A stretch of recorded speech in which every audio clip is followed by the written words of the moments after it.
Hi there, my name is John Green. This is Crash Course World History, and today we're going to talk about the fall of Rome. Mr. Green! Mr. Green! Mr. Green! Who's that pretty lady? That lady, me from the past, is Emperor Justinian. We'll get to him in a minute.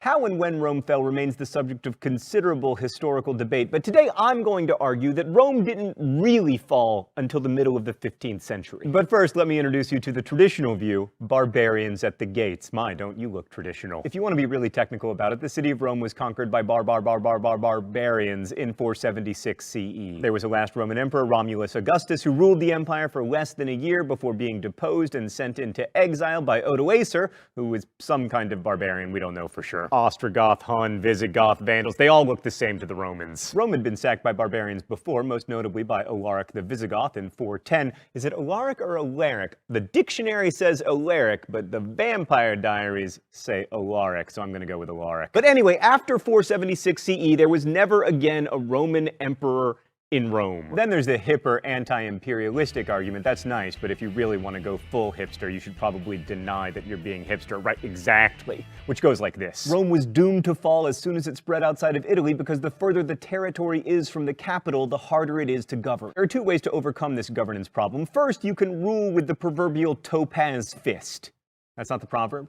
Really, Stan? It's an iron fist? But topaz is much harder than iron. Don't these people know their Mohs scale of mineral hardness? Regardless, the Romans couldn't do this because their whole identity was wrapped up in an idea of justice that precluded indiscriminate violence. The other strategy is to try to incorporate conquered people into the empire more fully, in Rome's case, to make them Romans. This worked really well in the early days of the Roman Republic, and even at the beginning of the empire, but it eventually led to barbarians inside the gates. The decline of the Roman legion started long before Rome started getting sacked. It really began with the extremely bad decision to incorporate Germanic warriors into the Roman army. Rome had a long history of absorbing people from the empire's fringes into the polity, first by making them allies and then eventually by granting them full citizenship rights. But usually these foreign citizens had developed ties to Rome itself. They learned Latin, they bought into the whole idea of the aristocratic republic. By the 3rd and 4th century CE, though, the empire had been forced to allow the kind of riffraff into their army who didn't really care about the idea of Rome itself. They were only loyal to their commanders. And as you no doubt remember from the historical examples of Caesar, Pompey, Marius, contemporary Afghanistan,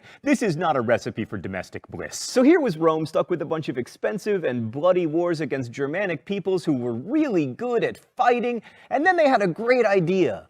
Why not fight with these guys? So they essentially hired them, and soon the Roman legions were teeming with these mercenaries who were loyal mostly to gold, secondarily to their commanders, and not at all to Rome, which was a place that very few of them ever even saw. This was, of course, a recipe for civil war, and that's exactly what happened, with general after general after general declaring himself emperor of Rome. So there was very little stability in the West. For instance, between 235 and 284 CE, 41 different people were either emperor or claimed to be emperor. And after the year 200, many of the generals who were powerful enough to proclaim themselves emperors weren't even Roman. In fact, a lot of them didn't speak much Latin. Oddly enough, one of the best symbols of the new face of the Roman Empire was sartorial. Instead of the traditional tunic and toga of the glory days of the Senate, most of the new general emperors adopted that most practical and most barbaric of garments: pants. Oh, which reminds me, it's time for the open letter. An open letter to pants. But first, let's see what's inside the secret compartment. Oh, look!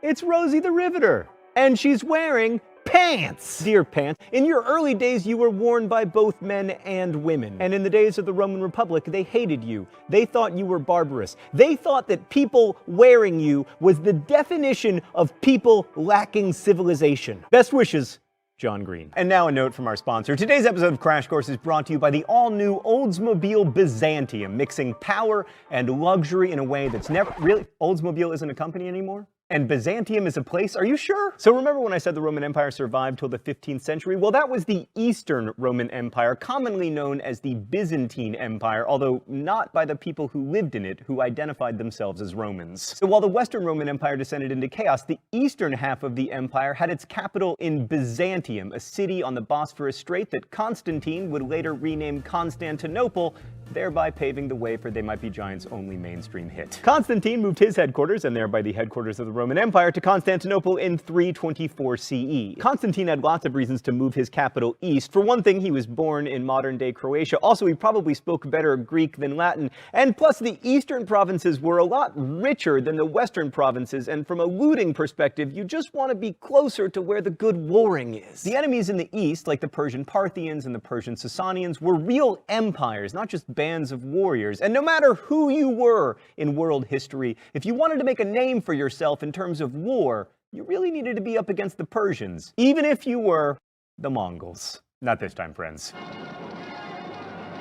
As the political center of the Roman Empire shifted east, Constantine also tried to reorient his new religion, Christianity, toward the east, holding the first church council in Nicaea in 325. The idea was to get all Christians to believe the same thing. That worked, but it did mark the beginning of the emperor having greater control over the church. That trend would, of course, later lead to tensions between the church centered in Constantinople and the one centered in Rome, but more on that in a bit. To give you a sense of how dramatic this shift was, by the 4th century CE, Constantinople's population had soared while Rome's had gone from 500,000 to 80,000. And although the Byzantines spoke Greek, not Latin, they considered themselves Romans, and if they did, we probably should too. Let's go to the thought bubble. There was a lot of continuity between the old Western Roman Empire and the new Eastern one. Politically, each was ruled by a single man. Sometimes there were two, and once there were four, but let's forget about that for now, who wielded absolute military power. War was pretty much constant as the Byzantines fought the Persian Sasanian Empire and then various Islamic empires. Trade in valuable agricultural land that yielded high taxes meant that the Byzantine Empire was, like the Western Roman Empire, exceptionally rich, and it was slightly more compact as a territory than its predecessor and much more urban, containing, as it did, all of those once independent Greek city-states, which made it easier to administer. But perhaps the most consistently Roman aspect of Byzantine society was that they followed Roman law. The Romans always prided themselves on being ruled by laws, not by men, and even though that wasn't actually the case after the 2nd century BCE, there's no question that the Eastern Roman Empire's codification of Roman laws was one of its great achievements. And much of the credit for that goes to the most famous Byzantine emperor, at least after Constantine, Justinian. I like your brooch, sir. In 533, Justinian published the Digest, an 800,000-word condensation of 1,528 Latin law books. And to go along with this, he published the Institutes, which was like a curriculum for the Roman law schools that existed all through the empire. Justinian, incidentally, was by far the most awesome of the Byzantine emperors. He was like the David Tennant of doctors. He was born a peasant somewhere in the Balkans and then rose to become emperor in 527. He ruled for almost 30 years, and in addition to codifying Roman law, he did a lot to restore the former glory of the Roman Empire. He took Carthage back, he even took Rome back from the Goths, although not for long. And he's responsible for the building of one of the great churches of all time, which is now a mosque, the Hagia Sophia, or Church of Saint Wisdom.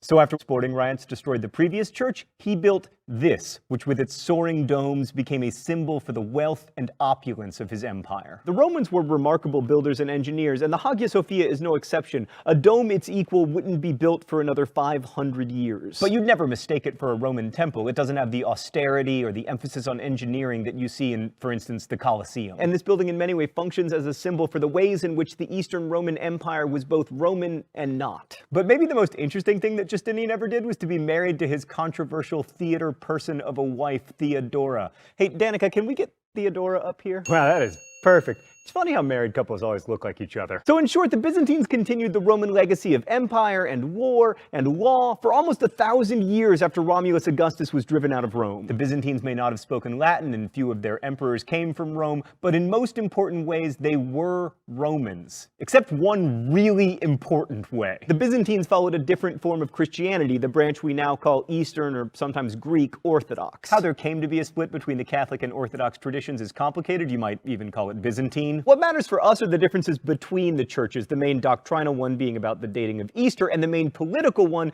being about who rules whom. Did I get my whom right there, Stan?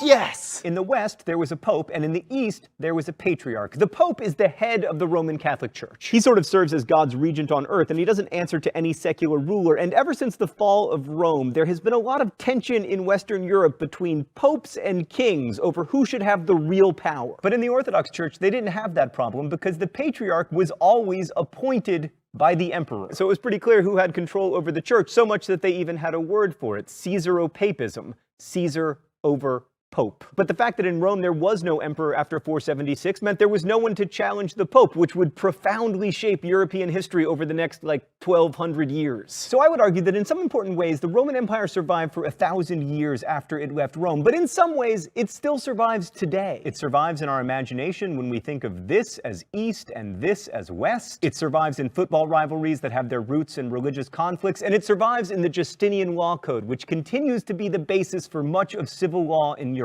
Next week, we'll talk about the emergence of Islam over here. How'd I do, Stan? Well, you can't win them all. Thanks for watching.